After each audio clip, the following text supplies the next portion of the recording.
Hey guys, Andy here. Yes, I'm back at the Kennedy Space Center. Isn't that cool? So today's been a really cool day because we've seen some history. We got to actually stand on the launch pad where they sent America's first astronaut into space, Alan Shepard, on a, it's behind me, there's the black and white one, on a Mercury rocket, Redstone rocket, but you know. Anyway, enough of that. It's 10:32 Friday night is the next launch, and that launch is a Boeing Starliner uncrewed capsule test. So what does that mean?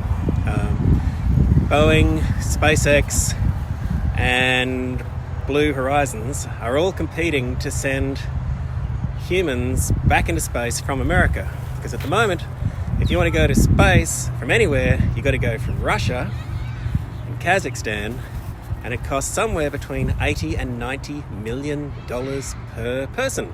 But hey, the good news is it's a round trip. So the Americans, needless to say, don't want to do that. They want to get on with their own thing. And so NASA has basically worked with their privatized partners, that being SpaceX and Boeing, who currently have the lead. And they're going to basically send astronauts up to the space station and exchange them and all that kind of stuff.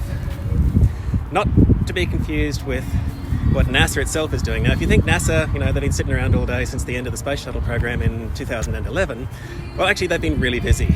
They're working on something themselves called the SLS, Space Launch System.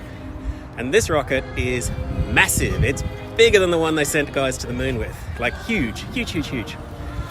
And it's got the Orion spacecraft on top of it, which is a capsule they developed, and we've actually seen that capsule here. And it can take between 4 and 7 people. And the idea of that is that they can then send these people up to Gateway. Now, Gateway is an orbiting space station around the moon with reusable landers so they can go and do, moon science. So we've been on a tour today. It's fantastic.